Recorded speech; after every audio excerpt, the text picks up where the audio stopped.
एक खास शख्सियत के साथ मुलाकात।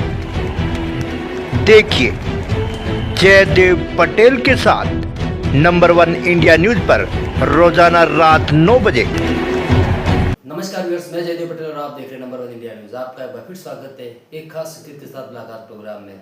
आज हम बात करेंगे त्रिपुरा के छात्र अंजेल चकमा की देहरादून में दिनों हत्या कर दी गई नस्लीय टिप्पणियों के विरोध में। इसी के बाद कहने कि देश भर में इसका विरोध प्रदर्शन हुआ और 4 दिन बाद देहरादून पुलिस की तरफ से एक एफआईआर लॉन्च की गई कार्रवाई को लेकर के।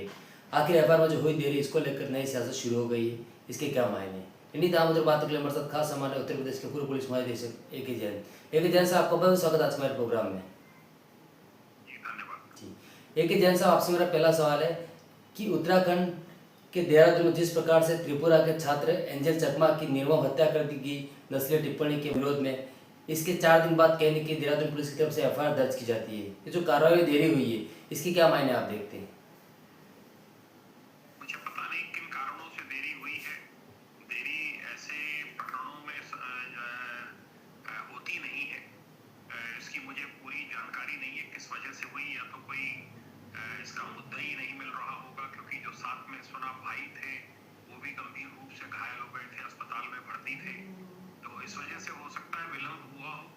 और पर ऐसे में ऐसी घटनाओं में मेरा ये मानना है कि विलंब होना नहीं चाहिए।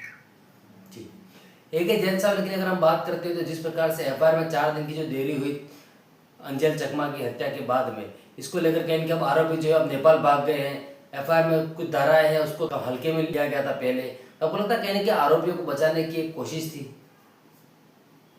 नहीं, मैं नहीं समझता कि जिस प्रकरण का संज्ञान स्वयं उत्तराखंड के मुख्यमंत्री ने लिया हो और त्रिपुरा के चीफ मिनिस्टर ने भी उनसे बात की है, इन्होंने भी उनके घर वालों से बात की है, तो मुझे नहीं लगता कि इसमें कोई धाराएं हल्की करने की कोई बात होगी। जो भी होंगे, जो भी अभियुक्त हैं, 4-5 गिरफ्तारियां हो चुकी हैं। एक कोई नेपाल का था, बताते हैं वो नेपाल भाग गया है, उसके लिए भी नेपाल टीम भी दी गई है। नेपाल की पुलिस का सहयोग उसमें लिया जा रहा है, जिससे शीघ्र से शीघ्र उसको पकड़ा जाए। वो भी कहाँ बच के भागेगा, मिल जाएगा, अवश्य मिलेगा। और मेरा मानना है, और उत्तराखंड के चीफ मिनिस्टर ने एश्योर किया है उसके परिवारीजनों को और त्रिपुरा के मुख्यमंत्री मानिक साहब को कि कड़ी से कड़ी कार्रवाई इन दोषियों के विरुद्ध की जाएगी और किसी भी प्रकार की कोई रियायत नहीं होगी। तो मेरे ख्याल से हमें जो उत्तराखंड के मुख्यमंत्री का वक्तव्य है उस पे अविश्वास करने की कोई बात नहीं लगती है।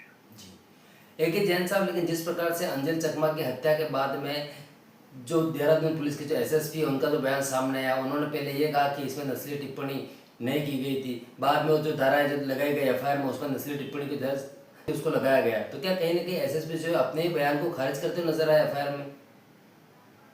नहीं, देखिए होता क्या है कि इन्वेस्टिगेशन होता है और गवाहों से पूछताछ होती है, वहाँ पे और लोग भी रहे होंगे, उनसे भी पूछताछ हुई होगी, क्योंकि मैं एसएसपी देहरादून रहा हूँ और वो देहरादून इस प्रकार का शहर नहीं है जहाँ कोई नस्लीय टिप्पणी वाली बात हो। एक पीसफुल टाउन है, एक पीसफुल डिस्ट्रिक्ट है और सब लोग मिलजुल कर वहाँ पर रहते हैं। किन परिस्थितियों में यह हत्या हुई ये मैं कह नहीं सकता, बड़ा दुर्भाग्यपूर्ण है। उसको चोटें आई और चोटों में के कारण उसकी मौत हो गई। तो नस्लीय टिप्पणी है कि नहीं है, इसको बेहतर जवाब वहाँ की पुलिस दे पाएगी, वहाँ के स्थानीय नागरिक दे पाएंगे जो कि मौके पे मौजूद थे। नस्लीय टिप्पणी वाला ये शहर नहीं लगता है मुझे। ये सेलाकुई एक छोटा सा एक कस्बा है, वहाँ की बताते हैं घटना है जी, तो वहाँ पे कोई नस्लीय टिप्पणी वाला कोई सच कोई मामला, देहरादून एक बड़ा मॉडर्न और बड़ी पॉजिटिव सोच रखने वाला जिला है। उत्तराखंड में इस प्रकार की बातें होती नहीं है। अब क्या हुआ है ये तो तथ्य जो है वो वहाँ की पुलिस ज्यादा अच्छा पता लगा पाएगी, पर मैं नहीं समझता कि कोई धाराएं कम करने के उद्देश्य से कोई कार्रवाई होगी। धाराएं तो जो हत्या की है उससे बड़ी कोई धारा ही नहीं होती, हत्या की धारा से बड़ी। उसमें फांसी की सजा का प्रावधान है और अरेस्ट हो चुके हैं एक्यूज्ड, बाकी जो है वो भी अरेस्ट होंगे। इतना महत्वपूर्ण केस है, इतना चर्चित केस है कि इसमें पूरी सावधानी बरतते हुए देहरादून की पुलिस, उत्तराखंड की पुलिस कार्रवाई करेगी, ऐसा मुझे पूरा विश्वास है। जी, एक जैन साहब आपसे मेरा एक आखिरी सवाल है कि देश के गृह मंत्री अमित शाह कल पश्चिम बंगाल के दौरे पर थे, वहाँ पर कहीं ना कहीं उन्होंने अपने प्रेस कॉन्फ्रेंस को संबोधित किया। इसके बाद ममता बनर्जी का बयान सामने आया और ममता बनर्जी ने यहाँ तक कहा कि अगर हम नहीं चाहते तो देश के गृह मंत्री होटल के कमरे से बाहर तक नहीं निकल पाते। इस बयान के क्या मायने आप देखते हैं? ये बिल्कुल सर्वथा अनुचित बयान है। देश के गृह मंत्री के लिए इस प्रकार का बयान देना ये शर्मनाक है। एक प्रदेश के मुख्यमंत्री के लिए सरकार को बर्खास्त किया जा सकता है।